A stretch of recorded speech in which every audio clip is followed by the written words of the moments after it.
Muy buenas tardes. Bueno, en otra oportunidad vamos a estar conversando con uno de los mayores especialistas en ciberseguridad de la Argentina y de la región, que nos va a contar un poco sobre esta problemática global del ciberterrorismo, la ciberguerra. Me estoy refiriendo a Marcelo Lozano, titular de ITEC Connect, LATAM. ¿Qué tal, Marcelo? Buenas tardes, un placer. Hola, ¿cómo estás, Diego? Qué gusto verte en ese lugar tan lindo. Sí, sí, sí. Exaltación de la Cruz está cada día más lindo. Así que los invitamos a todos a cada 80 kilómetros de Buenos Aires, pero es un microclima, digamos. Qué Eh, bonito. la tecnología nos permite poder trabajar, poder realizar diferentes actividades a distancia. Parte de la revolución Bueno, informática, ¿no? podemos decir de que la pandemia fue el mayor acelerador de la transformación digital del mundo, ¿no? Sí. ¿Cuántos años adelantamos? Y una década como mínimo, te diría, como mínimo. Sí, sí, sí, sí. La gente, las reuniones por Zoom, las presentaciones, el trabajo a distancia, por lo menos de este lado de Sudamérica, estaba muy reacia a hacerlo, venía el cambio a cuentagotas y hoy ya es una cuestión masiva. Fue un tsunami. Sí, así es, así es. Pero también se aceleraron los tiempos de los ciberdelincuentes, avanzaron estas organizaciones criminales con todo en esos últimos meses, ¿no? Bueno, fue como, te diría que fue como sacársela grande, fue el premio gordo la pandemia, porque en realidad empujó a un montón de gente a hacer una transformación digital de manera desprolija, apresurada, sin tener en cuenta las normas básicas de seguridad. Vivimos en un mundo que sigue creyendo que la seguridad es un gasto y no entiende que la seguridad es el verdadero driver del negocio. Hoy en día un CISO debería ser quien determine si una pieza de marketing sale al mercado o no, tomando en cuenta las buenas prácticas de seguridad que hay que implementar. Y sin embargo, sigue siendo una actividad muy raleada, muy dejada de lado y que realmente después vemos sorpresas como lo que pasó en Cencosud, que termina siendo hasta casi gracioso y te hace aplaudir al cibercriminal, porque decís, al fin alguien que pone las cosas en su lugar, que realmente hace ver que la seguridad es importante. Y mirá, desde qué punto de vista te lo digo, ¿no? Que necesitamos que un cibercriminal le haga entender a un empresario que la ciberseguridad es central para su negocio, para su prestigio.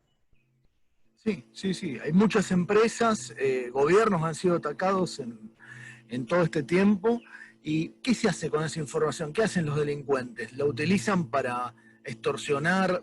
¿Venden esa información en el mercado negro a otros delincuentes? ¿Cuál es el objetivo fundamental? Hacen, hacen todo, la verdad que mira, justamente la otra vez me hicieron una consulta de una entidad de beneficencia que había tenido como 6 o 7 mil donaciones de 10 pesos, ¿no? Y me decía, sufrimos un ataque porque reversaron todas las donaciones que eran tarjeta de crédito. Y yo les comentaba, no estás entendiendo el contexto, en realidad no tuviste un ataque. En realidad lo que te usaron fue tu plataforma para validar las tarjetas de crédito robadas. Porque una tarjeta de crédito robada en el mercado hoy, el dato puro vale, ponele $5. Pero si el dato está verificado, vale entre 50 y $150 cada uno. Y se Entonces, si venden vos en le cadena haces profunda, una ¿no? donación, si vos le haces una donación de 10 pesos a alguien y validás la tarjeta de crédito, es la validación más barata del planeta. Entonces, no es que sufrís un ataque, la gente confunde hasta las cosas básicas porque no entiende el contexto. Realmente en seguridad lo que tenés que mirar siempre es el contexto. ¿Dónde y cómo está sucediendo? ¿Cómo se expuso tu superficie? ¿Cómo se expuso tu perímetro? ¿Cuál es tu capacidad de procesar en el perímetro para sacar alertas lo más temprana posible? Y la verdad que eso no es lo que no está entendiendo el mercado en muchos casos. En otros casos sí, son muy meritorios y están trabajando muy bien. Pero la mayoría de las personas realmente no toma conciencia del valor de la privacidad, de los datos, del impacto que tiene en la marca. Hay realmente muchas cosas que son realmente importantes y no se toman en cuenta. Bárbaro. Es increíble esa modalidad tan fina de probar con números tan bajos para chequear si esa tarjeta está activa. Y a veces imperceptible para el usuario, porque ve montos que por ahí decide reclamar más adelante o no va a llamar al banco por 10 pesos y está siendo víctima de un fraude. Es que tenemos que entender que el cibercrimen es un negocio. No es una actividad no es una actividad moral, es un negocio. Y en la medida que nosotros facilitemos el negocio, va a seguir siendo negocio. En la medida que paguemos un ransom, va a seguir siendo negocio. En la medida que no tengamos las buenas prácticas para evitar y capacitar al personal para que no cometa errores y un ransom nos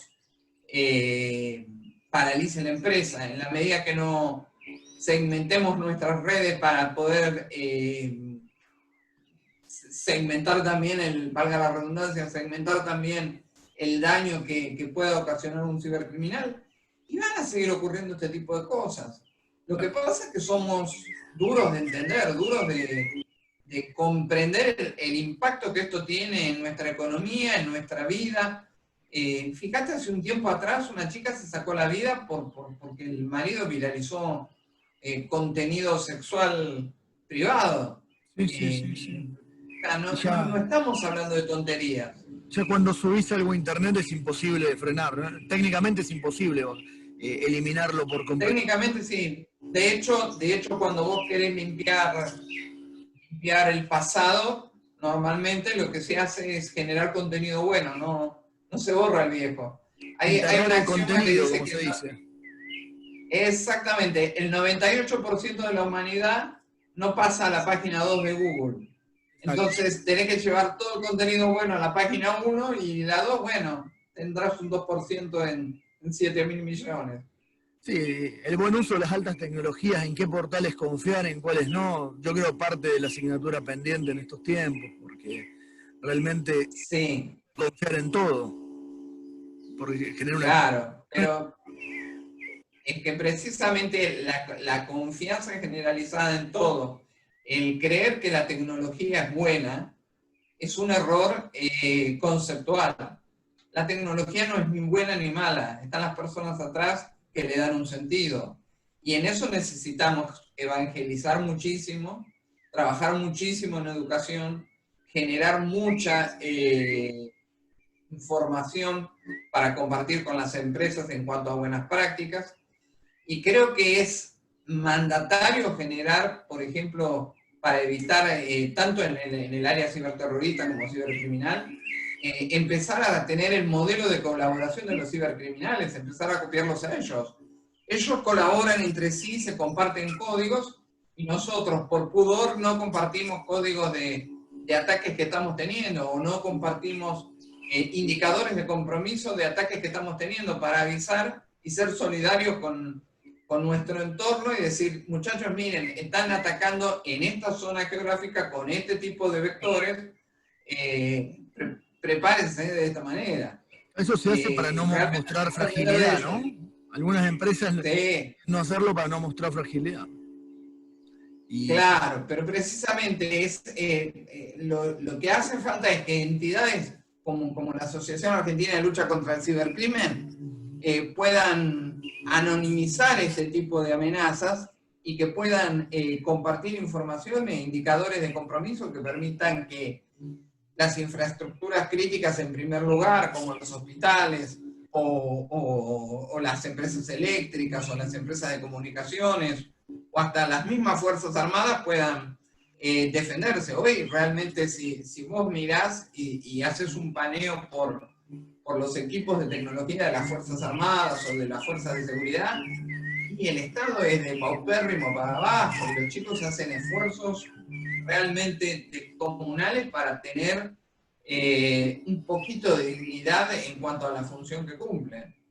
Sí, sí, sí. Una cosa es que sea atacada una empresa, por ahí la pueden dejar inoperativa si no tiene backup un par de días y le roban datos, que esos datos por ahí pueden ser datos sensibles o no, pero es un daño colateral moderado en algunos casos, pero otra cosa es que ataquen un hospital, que ataquen una central eléctrica, cuestiones fundamentales para la vida en sociedad de un país.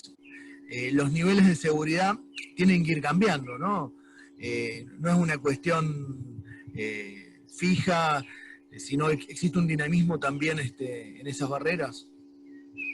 Exactamente, la dinámica del cambio es la única constante, te diría. Sí. Lo único fijo es el cambio, el Sí, resto todo se mueve. sí, sí, sí, sí. Y realmente hoy, más que nunca, la sociedad depende de Internet. La inversión ahí es en seguridad, en esas barreras y en el estudio de esa dinámica, yo creo que es fundamental, porque hay algunos profesionales, algunos especialistas que dicen que ya es más rentable el cibercrimen que diferentes actividades delictuales en forma física y es más cómodo, ¿no? Bueno, una de las cuestiones que se da cuando estás en el campo de análisis ciberterrorismo, te vivís cruzando con temas que tienen que ver con el narcotráfico. Y hoy te das cuenta que muchos narcotraficantes están financiando equipos de cibercrimen porque ganan la misma plata que con el narcotráfico, pero sin tirar un solo tiro y sin arriesgarse. Entonces no hay que transportar nada, no quedan pegados con nada, se realizan en paraísos digitales que no castigan ciertos delitos. Sí. Bueno, y Dios te salve María, quedamos ahí enganchados. Mira, hubo un caso que nos llamó la atención que publicó Infobae hace un par de meses, que era un secuestro físico en el cual se pagó el rescate en una moneda, una criptomoneda. Eso lo hacen para que la volatilidad del dinero virtual aparezca en cualquier parte del mundo, ¿no? Esa es la esencia de la... Se hace más que nada por seguridad. El criminal que hace el punto más débil de un secuestro físico es la entrega del dinero, porque es donde el criminal se tiene que exponer. Entonces vos le haces un depósito en Monero, que es una criptomoneda de lo más seguro para el cibercriminal, porque es totalmente anónima y listo, ¿no? Te corre cero riesgo. Después sale un auto, si tiene ganas de dejarlo vivo, sale un auto, lo deja en cualquier lugar y terminaron el negocio, porque en definitiva terminó siendo una transacción. Claro. Y las organizaciones terroristas entonces pueden utilizar esta nueva modalidad para financiarse, cometiendo hechos delictivos en cualquier parte del mundo, y el dinero lo pueden también recibir en cualquier parte del mundo. No solo las organizaciones terroristas, hay gobiernos que hoy en día están financiando sus programas nucleares con ciberterrorismo y con cibercrimen, robando plata directamente. O sea, creo que fue el año pasado, en Alicante pusieron preso a un cibercriminal acusado de robar 1.000 millones de euros. O sea, tomemos noción de lo que son 1.000 millones de euros. Sí, sí, sí, sí. Es una locura de plata. Sí, sí. Después, bueno, lo tiene que materializar porque, bueno, existen todas las barreras de protección de lavado de activos y demás. No es fácil pasar de una criptomoneda al dinero real para transaccionar, ¿no? Echa la ley, echa la trampa. Siempre, o sea, no se van a quedar con los 1.000 millones de euros, pero se van a quedar con una cantidad obscena de dinero que les va a permitir vivir bien el resto de su vida. Realmente compras poderes y voluntades con esas cifras, compras poderes, voluntades, compras gobiernos, si querés. Yo creo que si hoy llegaras a países como Venezuela con 1.000 millones de euros, el gobierno te daría un fuerte abrazo. Ya tienen el Petro, que es ¿cómo está funcionando el Petro en Venezuela? ¿Fue una intención nada más? Quedó en intención. Quedó en intención y en propaganda política. Lamentablemente el pueblo de Venezuela está sufriendo mucho y sinceramente, bueno, yo me siento muy cercano, tengo muchos colegas y amigos venezolanos que están padeciendo allá Es y la terrible. pasan muy mal. Es terrible lo que está pasando en Venezuela, una dictadura atroz que esperemos que algún día tenga un punto final. Yo te agregaría una narcodictadura. Sí, sí, sí, sí, sin duda, sin duda. O sea, no tienen vergüenza de nada. Realmente hacen todo lo que esté a su alcance para conseguir dinero. No, seguro, está a la vista de todo el mundo. Después del informe Bachelet, yo creo que a los que tenían dudas, esas dudas tienen que haberse disipado. Totalmente, totalmente. Pero bueno, así se sigue creciendo y en el medio también tenemos que esta pandemia originó que nuestros hijos, nuestros jóvenes estén mucho más tiempo en línea y que puedan ser cooptados por las diferentes facciones ciberterroristas. Y cuando hablamos de ciberterrorismo no hablamos solo de ISIS.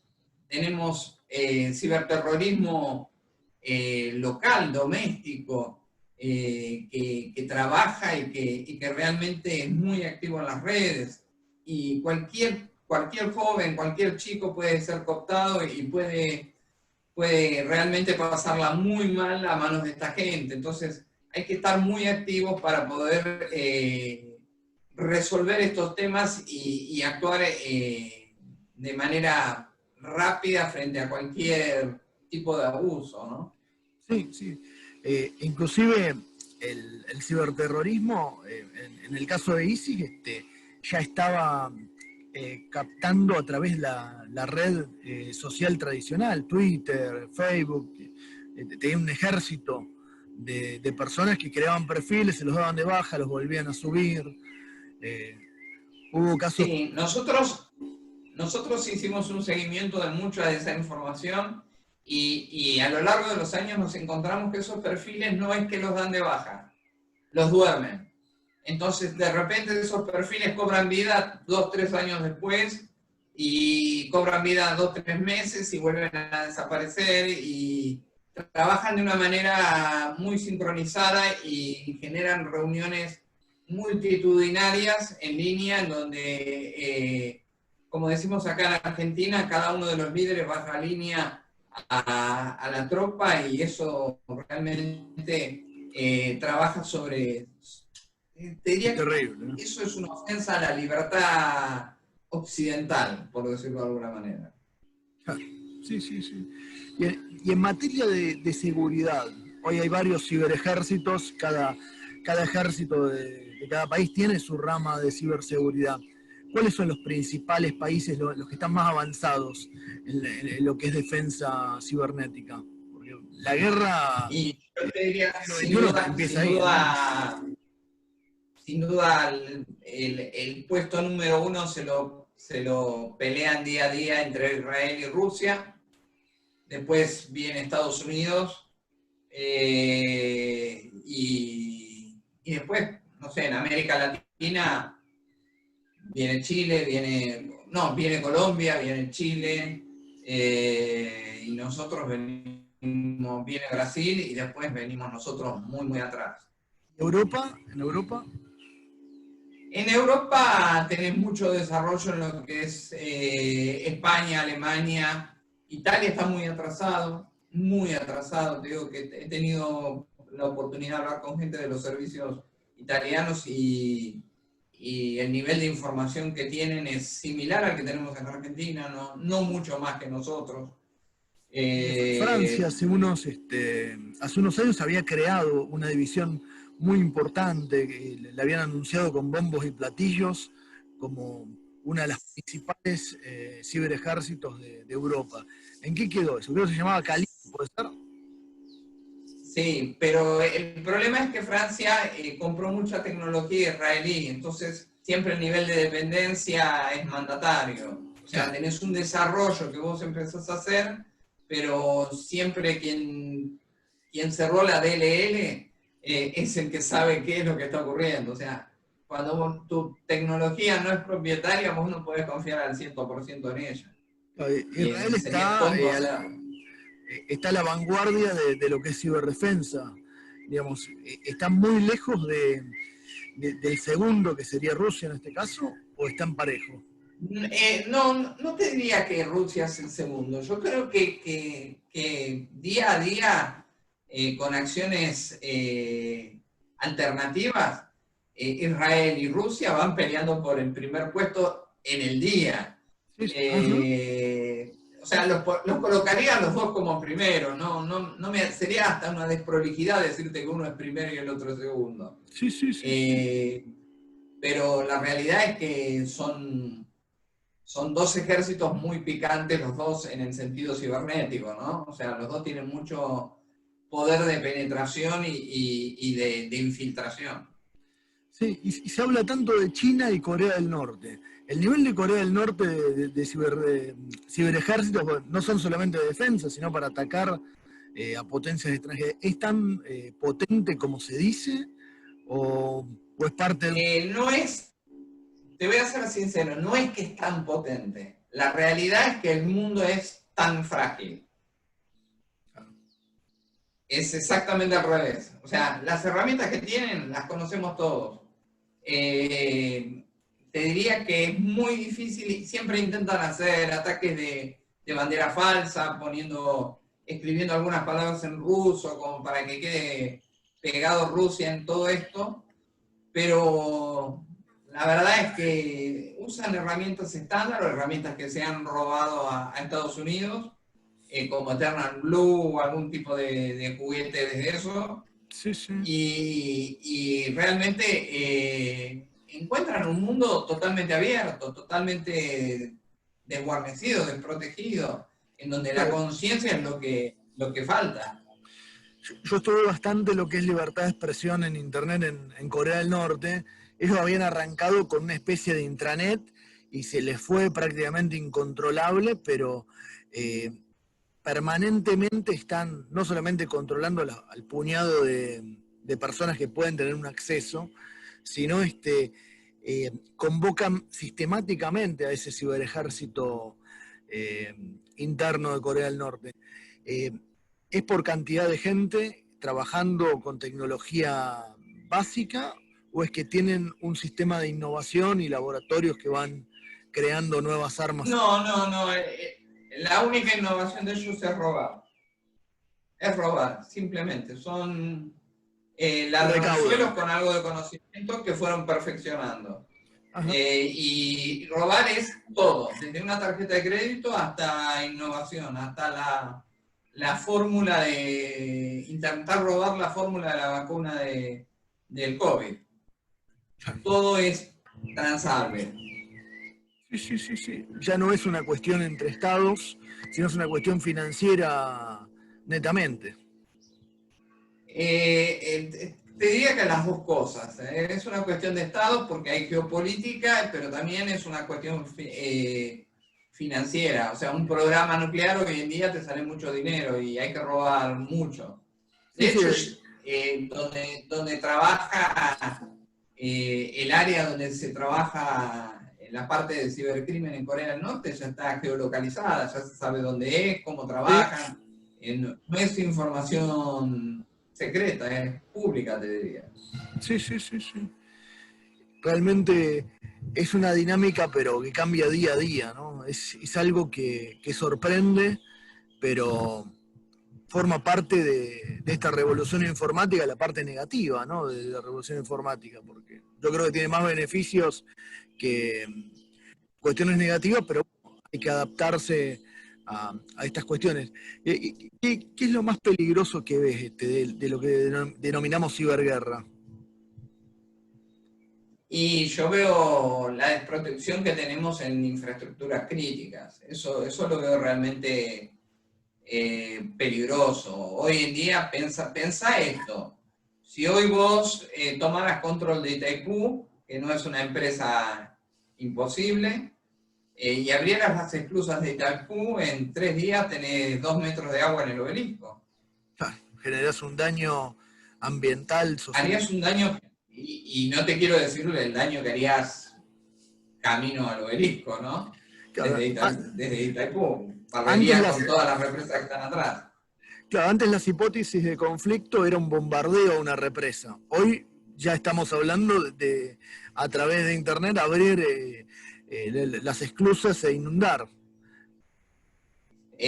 Sin lugar a dudas, vos fijate que, bueno, un caso muy conocido y muy resonado fue cuando Estados Unidos atacó a Irán en una operación que fue con mucha inteligencia. Cuando hablo de inteligencia, hablo no de IQ, sino de inteligencia, de análisis de inteligencia, en donde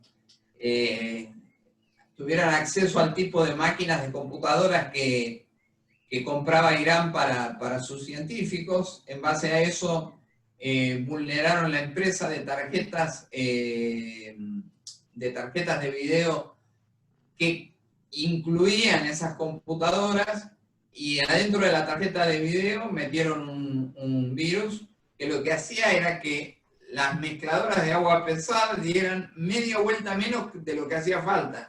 Y tuvieron como 4 o 5 años para darse cuenta qué era lo que sucedía y por qué no podían lograr avanzar. Pero Sí, sí. con esa simpleza retrasaron unos cuantos años el plan nuclear de Irán. Qué bárbaro. Hoy han cambiado los paradigmas, pero prácticamente los objetivos son los mismos, que es por un lado la cuestión económica y por otro lado cuestiones netamente de geopolítica. Totalmente. Y en el medio, como siempre, los ciudadanos. Sí, sí, sí, sí, sin Las duda. personas, la vida humana.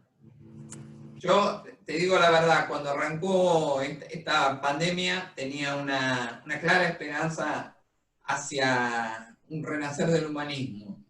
Hoy no la tengo. Pensé que íbamos a volvernos mucho más humanos y conscientes de lo que hacíamos y lo que podía suceder, y sin embargo creo que todo empeoró. Y hoy es un cúmulo de cosas.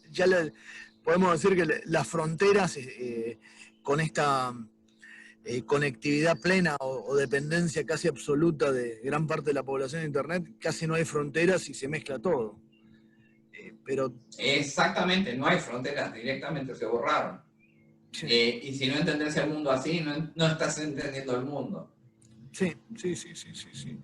El problema también que tenemos que tener en cuenta es precisamente el abordaje cultural, ¿no? Porque ahí perdemos identidad, perdemos un montón de cosas, tenemos que trabajar en los valores culturales, no solo en la seguridad, hay un montón de cosas que impactan al ser humano, y como gran estudioso del mundo de Belgrano, que sé que sos, ese tipo de valores habría que rescatarlos y ponerlos en alto, ¿no? Que la transnacionalización de la cultura nos haga perder ese contacto estrecho con lo que hizo la identidad argentina en sí misma, ¿no?